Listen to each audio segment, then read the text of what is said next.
Salut les Dofs, j'espère que vous allez bien. Aujourd'hui, j'ai la chance d'être avec Jacques Vendroux. Donc, Jacques Vendroux, c'est la voix du sport sur France Info. C'est un monsieur que j'ai eu la chance d'interviewer pour SoFoot. Et aujourd'hui, ça me tenait à cœur de l'avoir ici parce qu'il adore les gardiens de but. C'est un poste qui vous parle depuis que vous êtes petit, c'est ça? Dans une autre vie, je voulais devenir soit journaliste sportif comme Thierry Roland, ou soit je voulais devenir tout simplement, pompeusement même, le meilleur gardien de but du monde. Donc quand j'étais gamin, j'avais 5-6 ans, je jouais dans les buts dans le jardin de mes parents avec mes cousins et j'ai joué toujours gardien de but. Et puis j'adorais ce poste, et puis quand j'étais gamin, j'avais une idole qui était Gordon Banks, qui était le gardien des champions du monde anglais de 1966. J'avais une autre idole qui était Bernard Forcioli, ça vous dit rien? Non. Mais Bernard Forcioli était le gardien de but du Racing Club de Calais. Et j'avais aussi une troisième idole qui était André Lanois, qui est devenu après le gardien de but du Racing Club de Lens en pro, et qui était aussi l'un des gardiens de Calais. Donc j'ai toujours eu une tendresse particulière pour les gardiens de but. Quand j'étais plus jeune, j'ai joué au Racing Club de Calais, j'ai joué à l'Olympique Lyonnais, parce que mes parents sont partis travailler à Lyon.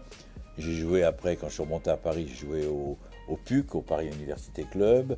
J'ai joué au Racing Club de France, j'ai joué au Stade Français, toujours gardien de but. Et quand je vois un gardien jouer, quand je vois un gardien faire un arrêt, eh bien dans ma tête, donc je pense qu'il y a un problème psychologique ou neurologique, je crois toujours que c'est moi. Quelles sont les qualités qui font selon vous un grand gardien? D'abord le patron. Il doit être au-dessus de tout le monde. Il doit être d'une autorité, broyante, si je peux me permettre d'employer ce terme. C'est-à-dire qu'il doit broyer ses défenseurs, il doit broyer les attaquants, il doit les maîtriser, il doit les contrôler, il doit être costaud, il doit avoir une relance, très vite, très rapide. J'ai revu récemment une relance de Fabien Barthez sur Zidane et Zidane marque. Magnifique. Bon, tout le monde ne peut pas avoir cette même relance, mais un gardien de but, de toute façon, le gardien de but est quelqu'un d'à part. Il vit différemment. Il s'entraîne différemment. Il s'habille différemment. Donc le gardien de but, de toute façon, est un être qui n'est pas comme les autres. Il est comme les autres dans la vie de tous les jours, mais il n'est pas comme les autres sur le terrain. Il a ce qu'on appelle la responsabilité écrasante du but stupide dont le monde entier va parler et dont il risque peut-être un jour de jamais se remettre. Un attaquant qui manque un but tout fait, ça passe. Un gardien de but qui fait la boulette incroyable, regardez Arconada, il s'en est toujours pas remis. Arconada, il a fait son dernier match en 84 avec la suite de ce coup franc de Platini. Il a décidé quasiment du jour au lendemain de mettre un terme à sa carrière de joueur en club et forcément en équipe nationale. On parle de Navas, le gardien du Real, ils sont en train de le remplacer par Courtois, ok, mais Navas fait partie des meilleurs gardiens de but du monde. J'ai adoré Casillas. Iker Casillas, c'était pour moi la classe. Ah oui, dans les qualités des gardiens aussi, l'élégance. Il faut que ce soit toujours bien habillé. Et celui qui nous a montré la voie, il y en a deux dans les années 70, et tout le monde s'est un petit peu inspiré. L'élégance de Sepp Maier, maillot bleu ciel, short noir, bas blanc. Ivan Kurkovic l'a amené en France, même tenue. Et tous les gardiens de but que je connais, je leur dis, écoutez, vous faites ce que vous voulez, mais soyez élégants. Un gardien de but a besoin d'être élégant, mais dans une autre vie, très loin, très loin, très loin.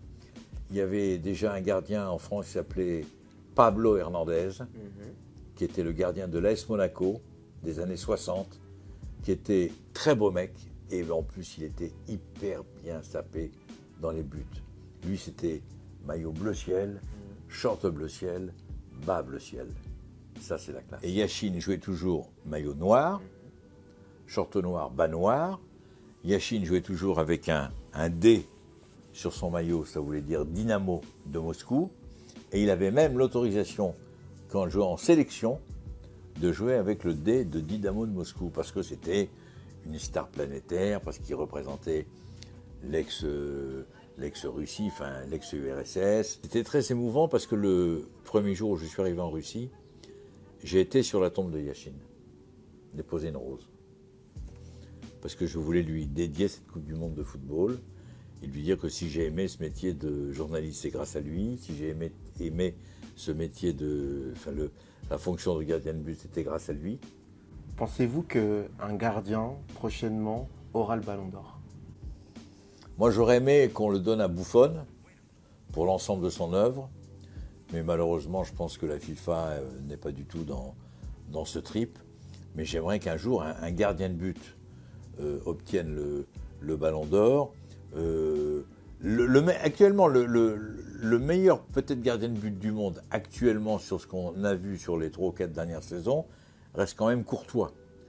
L'ancien gardien de Chelsea, qui est maintenant le nouveau gardien du Real. Peut-être que si Courtois, allez, imaginons, gagne le prochain championnat d'Europe de football avec la Belgique, qui est une équipe qui monte, gagne la Ligue des Champions avec le Real, peut-être que là, enfin, je veux dire, un gardien pourrait avoir un Ballon d'Or. J'aimerais beaucoup. Le seul, c'est Yachine. Hein. C'est peut-être plus spectaculaire de donner le ballon à Ronaldo, à Messi, à Platini, à Zidane, à Cruyff. Ok, pourquoi pas. Je veux dire, moi, je ne suis pas du tout contre. Mais peut-être que médiatiquement, le donner à un gardien de but, ça a moins de retombées. Et pourtant, eh bien, moi, je suis convaincu qu'un gardien de but mériterait, en tous les cas, d'avoir le Ballon d'Or. C'est incroyable qu'on n'y ait pas pensé, parce qu'on parle de tous ces grands buteurs, sauf que le gardien de but est celui qui est l'homme le plus décisif dans un match de football. Et vous savez aussi bien que moi qu'un gardien qui n'est pas bon, et il y en a eu pendant la Coupe du Monde, tout le monde s'en souvient. Alors que vous avez Messi qui a été mauvais avec l'Argentine, l'Argentine n'a pas été excellente, ok c'est vrai, mais tout le monde se souvient du mauvais gardien de l'Argentine. Alors qu'on va dire oui, les Argentins ne vont pas très loin parce qu'ils avaient un mauvais gardien. C'est un raccourci quand même. Effectivement, ils avaient un mauvais gardien. Mais enfin, peut-être que les autres y ont manqué beaucoup de buts. L'un des meilleurs gardiens reste quand même Stéphane Ruffier, gardien de l'AS Saint-Étienne. Je pense que sur le plan français, je pense qu'il y a des gardiens dont on parle peu. Il y a Baptiste René, qui est un excellent gardien de but. Il y a évidemment le gardien du Paris Saint-Germain, Areola, qui a fait une saison quand même pas mal. J'ai une tendresse particulière pour les gardiens qui, en règle générale, sont assez spectaculaires, qui ont des rôles qui sont plus que le rôle de gardien de but. Chaque gardien de but, pour moi, c'est une passion. Voilà, c'est une vie. Regardez pendant cette Coupe du Monde, cet arrêt incroyable contre l'Uruguay de Lloris, cette main ferme sur le côté droit. Je veux dire, mais je l'ai revu, je l'ai analysé, je me suis imaginé 1 milliard de fois que c'était moi dans les buts du Variété Club de France, parce que c'est l'un des plus beaux arrêts du monde.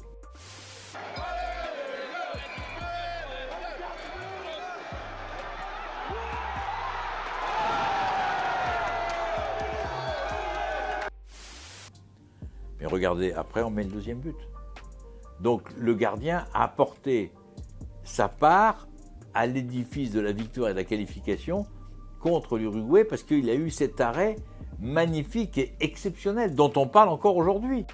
Des arrêts incroyables, Barthès en finale de la Coupe du Monde quand l'équipe de France mène seulement 1-0 quand il se retrouve face à Ronaldo. Oh là là là là. Mais c'est Quel arrêt. décisif. Quel arrêt. C'est décisif. Quel arrêt. Alors on parle que des 2 buts de Zidane et du but de Petit, on parle peu Quel de arrêt. l'intervention de Fabien, qui est exceptionnelle, qui est magique. Si on devait en retenir 5, avec une petite explication à chaque fois. Fabien Barthès, parce que j'adore le personnage, j'adore la manière dont il jouait. Mystérieux, Fabien Barthès. J'aime ce côté un peu mystérieux, j'aime ce côté un petit peu introverti, mais il n'est pas du tout introverti, il n'est pas du tout mystérieux, c'est quelqu'un de très très attachant, c'est quelqu'un de brillant intellectuellement. Enfin, moi, j'aime beaucoup Fabien Barthès. Ça ne date pas d'aujourd'hui. Je dirais ce que j'ai... Les gardiens qui m'ont marqué, Félix, le gardien des champions du monde de 1970. Il avait une tête un petit peu de danseur argentin. C'est-à-dire qu'il était moyennement grand. Lui aussi jouait en noir. Il avait une coiffure avec un peu de la gomina, avec une raie. Vous voyez, une raie un peu à l'ancienne, vous voyez, un peu très élégant. Et puis il jouait surtout dans la plus belle équipe de tous les temps. Pelé, Rivellino, Gerson. Et c'était le gardien de cette équipe légendaire. Et pourquoi je vous en parle? Parce que un jour, Georges Carnus, qui le connaissait et qui a joué contre lui avec l'équipe de France, m'a offert le haut survêtement d'échauffement de Félix. Donc Félix est chez moi tout le temps. D'accord. Vous voyez, donc j'ai une affection particulière pour ces garçons. J'ai adoré aussi Dino Zoff, gardien de la Juve, parce que d'abord c'était le gardien de l'Italie, il a joué jusqu'à 40 ans, il était aussi très élégant, maillot gris, avec des revers bleu foncé, là. Oui, c'est vrai qu'il était élégant. Élégant, sobre. Dino Zoff, quand même, Dino Zoff. J'ai adoré aussi ce gardien. Juste une question, Dino Zoff ou Buffon? Dino Zoff. Je reste un inconditionnel de Dino Zoff. J'ai adoré aussi Sepp Maier. Sepp Maier était le gardien de la grande équipe du Bayern avec Beckenbauer, avec Gerd Müller, avec Breitner. C'était un grand gardien. Il était pas très grand, mais c'était un immense gardien. J'ai adoré évidemment Gordon Banks, qui a été mon idole, champion du monde avec l'Angleterre, je vais dire en 66, gardien de Stoke City, le personnage à la fois discret mais d'une efficacité diabolique. J'ai adoré aussi Van Breukelen, le gardien des Néerlandais. J'ai aimé, cette saison, j'ai aimé Subasic, qui a été très bon. J'ai une admiration sans borne pour la famille Schmeichel. C'est tellement rare. Le père qui est une icône, le père qui est le meilleur gardien de but du monde, qui joue à Manchester United, le fils maintenant qui joue à Leicester avec Claude Puel. Ils ont, je crois, 200 sélections en équipe du Danemark à eux deux. Mais et puis c'est deux très bons gardiens. Donc j'aime ces histoires. Ce sont des belles histoires. Et les gardiens de but nous offrent des belles histoires.